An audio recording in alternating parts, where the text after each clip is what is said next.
전망이 있잖아요. 환율 전망, 주가 지수 전망, 그 다음에 뭐 금리, 부동산 마찬가지인데, 이 전망 굉장히 중요해요. 더군다나 이제 시간까지 맞아떨어져야 돼요.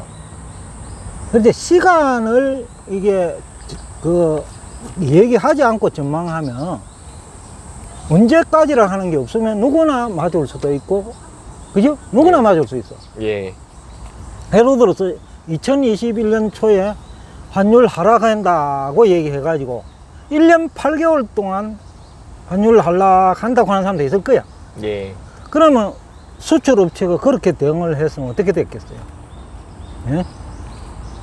그러면 선물한 매도도 한 기업도 있을 거야. 예, 그렇죠. 환율 내려간다 하니까. 예. 그럼 수출해봐야 헛장사거든. 예. 그러면 그 기업은 적자나는 거야. 선물한 매도를 했기 때문에. 예. 쉽게 말하면 환율 전망에 실패했기 때문에 적자나는 거예요. 예. 수입업체는 또 어떻게 했어요? 그거는 결제를 지금 바로 해야 되는데, 이거 환율 내려간다 하는데 왜 내 지금 결제를 해? 예. 그지? 그러면 가급적 늦춰버리는 거예요. 예, 딜레이 시키죠. 예. 그럼 환율이 그때 이미 10% 올라가 있는 거예요. 예. 5%, 4%만 오르면 마진율하고 똑같거든. 예. 그럼 또 헛장서야. 그러니까 전망이 그렇게 중요한 거예요. 그래서 이것을 어떤 우리가 시간에 대한 개념이 경제학을 전공하신 분들은 잘 없는 것 같아요. 그냥 환율 올라간다, 주가 내린다 이 얘기를 하는데 1년 12달 그렇게 얘기하면 그러면 기업은 1년 단위로 결산하잖아. 예.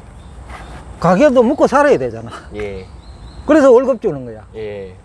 그러면 최소한도로 3개월 단위로는 이게 무슨 맞아 들어가야 되는 거야. 예. 기업이 무역하면 대부분 3개월 결제거든.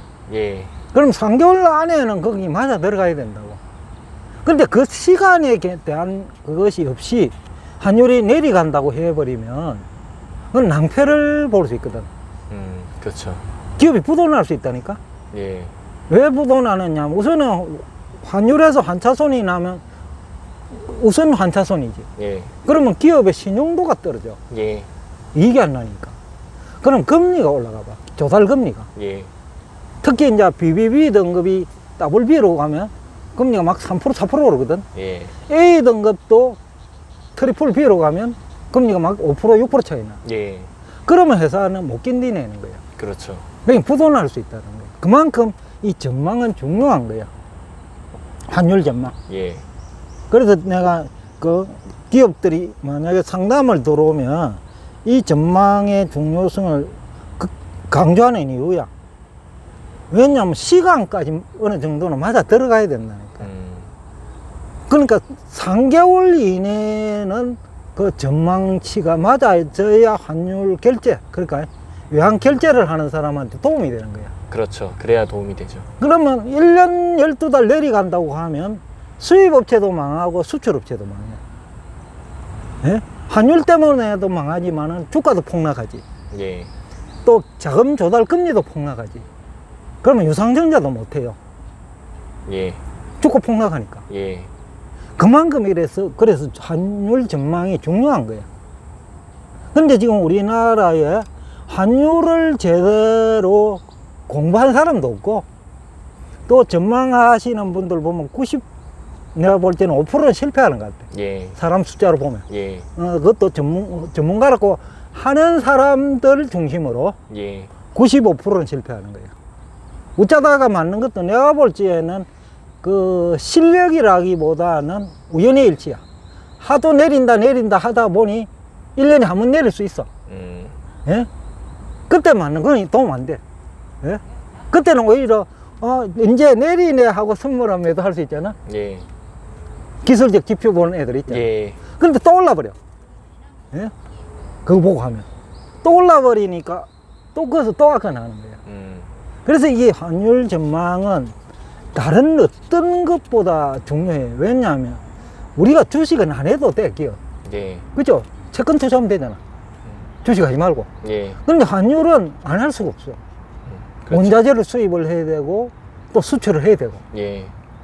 그러니까 환율 전망이야말로 다른 주식 전망보다 훨씬 더 전망에 실패하면 치명적이야. 그래서 환율 전망에 실패하면 환율이 많이 올라요. 그렇죠. 앞에서 한 얘기 있잖아요. 수출업체도 아까 나버리고 예. 수입업체도 아까 나버리고. 예. 그러면 뭐냐?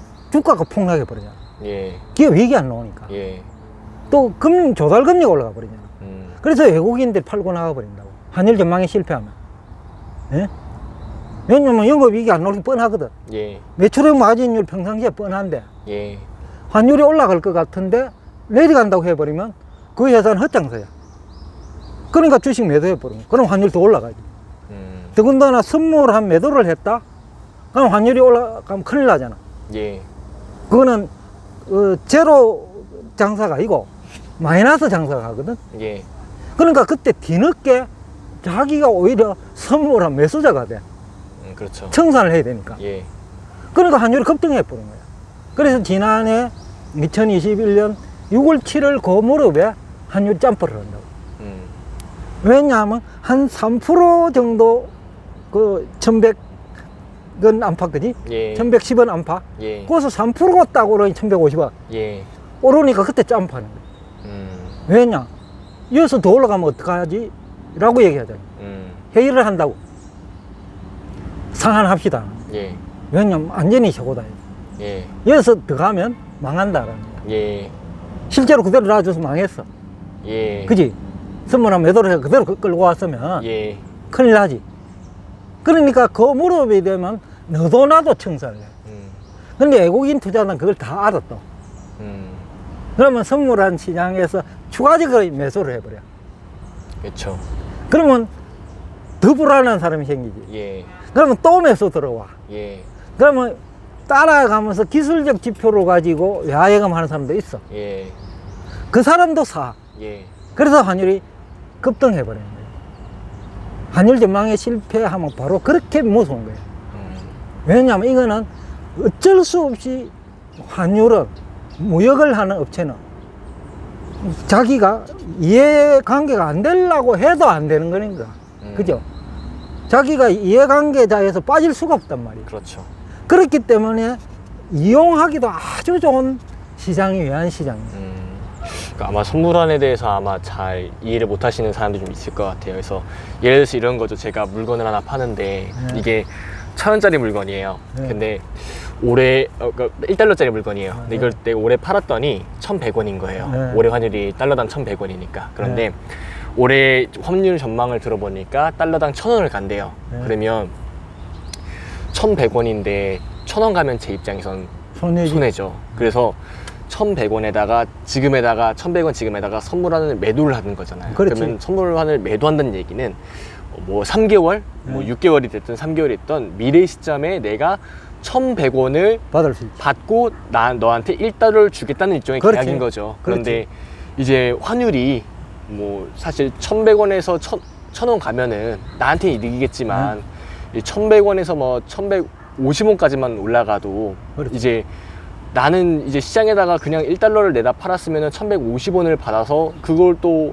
가지고 이제 월급 주고 막 이렇게 해야 되는데 사실 이걸 시장에다 내다 팔면은 1,100원밖에 못 받는 거잖아요. 그렇지. 그러면 이게 결국에는 결과적으로 다 계산을 해보면은 영업 손실이 나게 되는 그렇지요. 거니까 이제 그때 이제 생각을 하는 거잖아요. 아, 이걸 지금이라도 이거 계약을 무마시켜야 되지 않느냐. 그럼 계약을 무마시킨다는 얘기는 청산하는 거죠. 그렇죠. 청산을 한다는 얘기잖아요. 그러니까 선물환을 거꾸로 매수를 해야 된다는 입장인데 그러면은 이렇게 전망에 실패하게 되면은 매도를 하는 업체들이 한두 업체들이 아닐 거잖아요. 그렇지. 그러면 너도 매수, 나도 매수, 선물을 매수, 나도 너가 먼저 청산하기 전에 내가 먼저 청산해야지 해가지고 이제 먼저 청산하려 그러다 보니까 환율이 올라가다가 거의 무슨 퀸턴 점프 하듯이 휙 올라가 버리는 그렇지. 예, 이렇게 변동성이 커지는 모양이 나타나는 거, 그런 그렇지. 모양인 거죠. 예, 그래서 환율 전망을 실패하면 환율이 급등하는 거야. 예, 바로 그것 때문에. 예, 그래서 2008년에도 그런 일이 있었거든.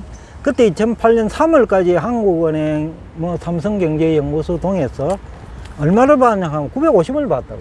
예, 달러다. 예, 평균 환율. 예, 그러니까 1,000원이 일시적으로 가니까 너도 나도 매도를 해버려. 선물한 매도. 예, 950원이 평균인데 예, 1,000원이 가니까 이건 행제야. 예, 예? 수출업자에서 선물한 매도하기 적기야. 예, 그렇죠. 그런데 거꾸로 이게 1,400원, 500원을 가버린단 말이야. 예, 처음에는 1,200원 가. 그러면 20% 올랐지? 예, 그러면 이제 기업이 못 견디네. 그러면 너도 나도 청산 들어오고. 예. 그러면서 1,500원 가버려요. 그래서 전망이라 하는 것이 그렇게 중요한 거예요. 예. 근데 지난 2021년이 이제 그 케이스지. 다들 연초에 90% 이상은 1,000원 쪽으로 얘기를 했거든. 예. 심지어는 그 하버드대 연준 출신의 그 경제학 교수까지 로치, 그죠? 예, 스티븐 로치 예. 교수까지 뭐 달러 가치가 향후 1 내지 2년 안에 30% 이상 떨어진다 했다고. 그러니까 연준 출신이 그렇게 얘기하니 예. 사람들은 그 양반 얘기가 또 하버드대 교수라 하니 사람들이 그 양반이 연준 출신이면서 하버드 교수인데 잘 알 거 아니야? 예. 하면서 스물매도 하게 된다니까. 그렇죠. 많이 했을 거야. 예. 그러면은 이제 수출업체들은 다 망가지는 거지. 물론 수입업체도 기다리다가 망가져 버려요. 예. 거꾸로 가버렸으니까. 그러니까 모두 다 기업이 어려우잖아. 왜 외국인 주식 안 팔 수가 없지? 예. 그대로 있으면 주식 투자 손실 플러스 환차손이 생기잖아. 예. 우리 국내인들은 주식 투자 손실만 생기면 되는데 예. 환율 10% 오르면 그것도 10% 깨지는 거예요. 예, 그렇죠. 그 외국인들은 그걸 방어하기 위해서 가지고 있는 주식도 팔고 또 몸판 주식도 많잖아. 가지고 있는. 예. 지금도 외국인 투자 비율이 30% 가까이 되거든. 예. 시가총액에. 예. 그것에 대한 또 위험 관리를 해야 되는 거예요. 그래서 선물 안에 들어가는 거예요. 그럼 환율이 급등해 버려. 예상보다. 예. 지금 금리 얘기도 지금 좀 해야 되는데 지금은 이제 금리와 관련돼서도 이제 사람들이 또 오판을 많이 하거든. 예. 금리가 오르면 통화 가치가 오른다라는 얘기를 하잖아요. 예. 근데 지난 1년 동안 우리나라는 금리가 미국보다 훨씬 빠른 속도로 상승했어. 예. 국채도 마찬가지고 회사채 금리도 마찬가지야. 10년은 미국 10년물 국채 금리보다 우리나라 3년물 국채 금리 상승 속도가 빨랐어. 예. 예? 원래는 10년물이 더 높아야 되는데 예, 그렇죠. 우리나라 3년물이 역전을 시켜버린 거예요. 예. 예? 미국 10년물을. 예. 그러니까 그 정도로 우리가 빠른 속도로 올랐는데 우리 통화 가치는 떨어졌단 말이야. 그럼 왜 떨어졌냐는 거야. 교과서 이런 대로 하면 우리 원화 가치가 올라야지. 예. 금리를 가지고 얘기하면. 예. 근데 그럼 미국은 금리를 올려서 통화 가치가 올랐느냐? 아니면 미국 금리 오르면 다른 나라 금리도 같이 올라요. 시장 금리는. 예.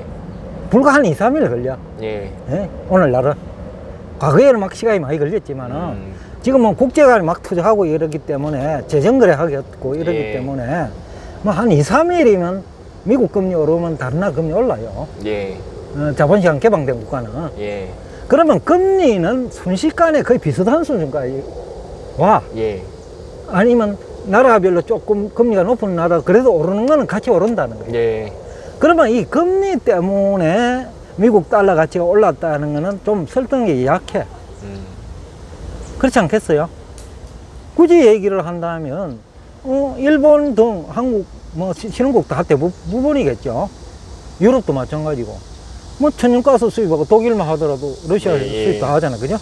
일본도 그렇고 예. 우리도 그렇고 그러다가 석유까지 수입을 하면 에너지 가격이 올랐다. 그러면 원래 에너지에 대한 수요가 증가하잖아. 예. 작년에 50% 하다 100% 해버리면 연초에 50% 정도 했거든. 예. 근데 100% 정도 했단 말이야. 연말에는. 예. 그러니까 2배로 올랐단 말이야. 그렇죠. 그럼 달러가 2배로 필요한 거야. 그렇죠. 그쵸? 근데 석유 같은 거는 국내 소비가 많으니까 예. 외국에 증가시키는데 한계가 있어. 예. 천연가스는 더 해. 예. 그 우리가 다 소비한단 말이야. 예, 그렇죠. 그러니까 그것은 엄청난 외화 수요가 생기는 거야. 그러니까 그 무역수지 적자로 나타나는 거야. 그리고 또 정가를 못 시킨단 말이야. 또 천연가스는 또 에너지관리공단 일종의 뭐 국유 비슷하단 말이야. 공기업이단 말이야. 그럼 또 정부가 가격 올리려고 하면 승인을 내줘야 돼. 그러니까 정가가 힘들어. 그러면 기업이 나빠지는 거예요. 기업이. 네? 기업이 망가진다고. 또 석유 같은 경우에는 중국은 또 중동에서 석유를 사가와도 우리보다 싼값으로 가져와요. 가격이 싸. 왜 그러냐? 큰 손이잖아. 중동, 사우디 입장에서. 예. 큰 손이니까 사게 준다고. 그러면 생산원가도 우리보다 싸단 말이야. 그죠? 인건비도 싸고, 아까 석유 가격도 싸고. 그러니까 우리는 증가시킬 수가 없는 거야. 그쪽이 더 사니까. 수출을 하더라도. 그럼 우리가 흡수해. 그럼 이익이 안 나와. 그죠? 그럼 또 기업 이익이 줄어드니까 또 외국인은 또 팔고 싶었어. 근데 종이화폐 시대에는 환율에 영향을 주는 가장 중요한 거는 그 조세 부담 능력, 즉 부채 상환 능력이라는 거예요. 예. 이거는 격가지라는 거예요. 격가지. 그러니까 기업이 망가지고 그 다음에 무역 수지가 적자라는 얘기는 기업이 다 어렵다는 얘기야. 그죠? 그럼 주가가 또 빠져. 그럼 개인도 어렵다는 얘기야. 결국 그것도 조세 부담 능력하고 결국 연결돼서 귀착돼 버린다. 예. 그러니까 이제 결국은 우리가 본질을 알고 격가지를 알아야 이제 제대로 이해가 되거든. 예? 근데 격가지를 본질로 생각을 해버리면, 아까 금리를 본질로 생각해버리면 그냥 다 오판이 돼버린 거야. 예? 그래서 핵심을 건드릴 수 있느냐 없느냐 그 차이야. 예? 이게 수출 실적하고 환율 또는 이제 주가도 결국 환율에 영향을 주기 때문에, 그럼 수출 실적이 좋으면 그러면 환율이 안정되느냐? 뭐 지난해가 대표적이지. 사상 최대 수출 많이 했잖아. 지난해 9월 이후에 연말까지 계속 사상 최대 수출 실적이야. 예, 그렇죠. 그런데 환율은 계속 오르는 거야. 주가도 마찬가지지. 어떤 사람들은 일평균 수출액이 증가하면 예. 그 주가가 오른다 이러거든. 그런데 지난해 사상 최대 수출 실적이니까 일평균 수출액 증가한 거나 똑같지. 예. 근데 주가 빠지는 거야. 그럼 본질은 뭐냐는 거지. 수출 실적만으로는 이게 얘기할 수 없다라는 거지. 예. 그리고 또 하나는 그렇게 판단을 해가지고 외환시장에 뛰어들어가면 어떤 일이 생기겠어요? 수출 실적이 좋으니까 달러 약세지, 우리 원화 강세. 예. 그러면 선물한 매도를 할 수 있어. 예. 근데 거꾸로 가면 그것이 또 환율, 추가적인 환율 상승을 유발을 만들죠. 예. 그러니까 이게 이제 어떤 내용, 우리가 지식을 어떻게 이해하느냐에 따라서, 해석하느냐에 따라서, 그러니까 외환시장도 변동폭이 커질 수 있고, 주식시장도 마찬가지야. 수출 실적이 좋다고 해가지고, 수출 기업에 투자를 했는데, 알고 보니 그 기업 적자야. 예. 그죠? 예. 그럴 수 있잖아. 예. 작년 우리나라 전체가 그러니까, 그런 기업이 많다고 봐야지. 그러면 뭐냐 하면, 비싸게 샀으니, 이거 보니까 외국인들이 이제 팔기 시작하는 거야. 나는 좋다고 샀는데. 예. 외국인들 막 공격적으로 매도를 하는 거야. 심지어는 공매도도 하는 거야. 예. 그럼 자기도 결국 팔게 된다고. 헐값으로. 그렇죠. 그럼 주가는 더 빠져버리는 거야. 그러니까 바로 이런 하나하나의 우리가 해석, 경제적 현상을 어떻게 해석할 것이냐는 굉장히 중요한 거예요. 그래서 이제 우리 포유환율연구소 같은 경우에는 수출과 관련해가지고 뭐를 따지느냐 하면 그 소득교육 조건을 가지고 한다고.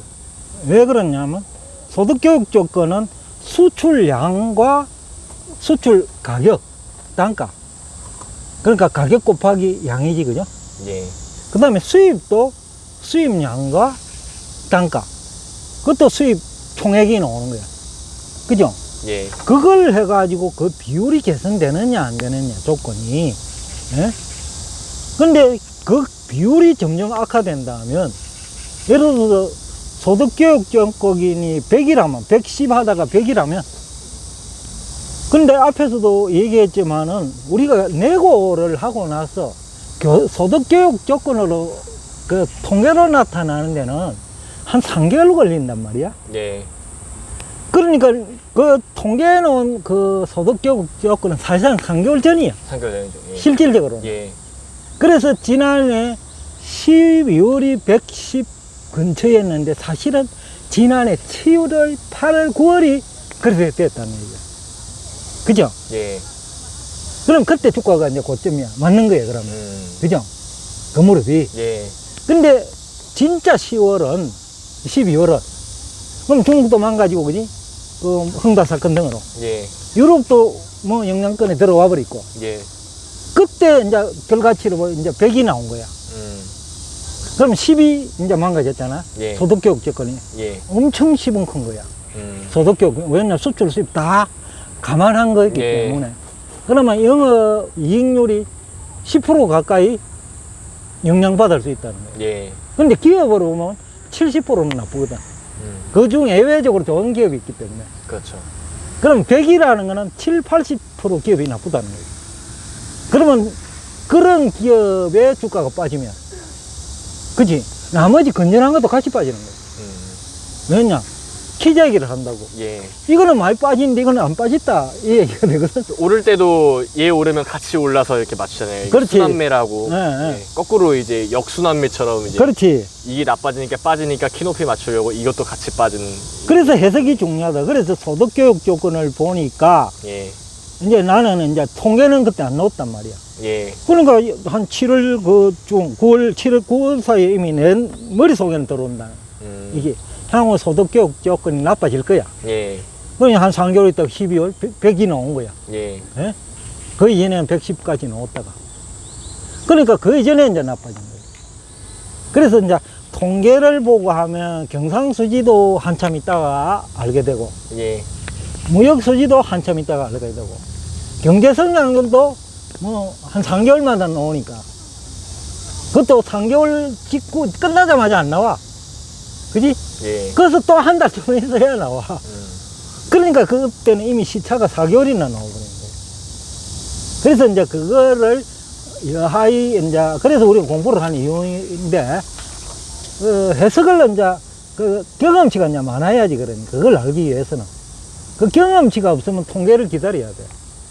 그래서 학자들이나 경제연구소 직원들은 그 아까 주식 투자해가 성공하기 힘들어. 더군다나 아까 통계가 좋은 줄 알고 110인 줄 알고 했는데 그건 과거야. 예. 근데 7월 달에 내고된 건데 그럼 그때 좋은 건데 그렇죠. 근데 12월에 통계는 나온단 말이야. 10월이나 그걸 가지고 하면 이제 망가지는 단계인데 자기가 투자하게 되는 거야. 그러면 주가 지수 3,300에서 꺾이는데 더 좋다고 생각하면서 3,000에 들어가는 거야. 근데 실제로는 2,500까지 내려오는 거예요. 그래서 이게 이제 그 과정, 이 메커니즘 이런 거 다 알아야 된다고. 그래서 지금 우리 연구소 그 홈페이지에 있는 그림 있지. 그게 굉장히 그 중요한 의미를 다 담고 있는 거야. 나는 그것 때문에 잘 안 틀린다고 보거든. 예? 세계 경제와 한국 경제도 환율을 매개변수로 밀집하고 또 모든 자산 시장은 화폐와 금리를 매개변수로 다 연결되어 있고. 예. 그치? 그러니까 그 연결고리만 정확하게 파악을 할 수 있다면 문제가 할 수 있다. 문제. 그래서 원래 초에 지난해 12월까지 주식 하락하다가 원래 연초 되자마자 팔아라. 예? 환경이 바뀐 게 맨날 있다. 예.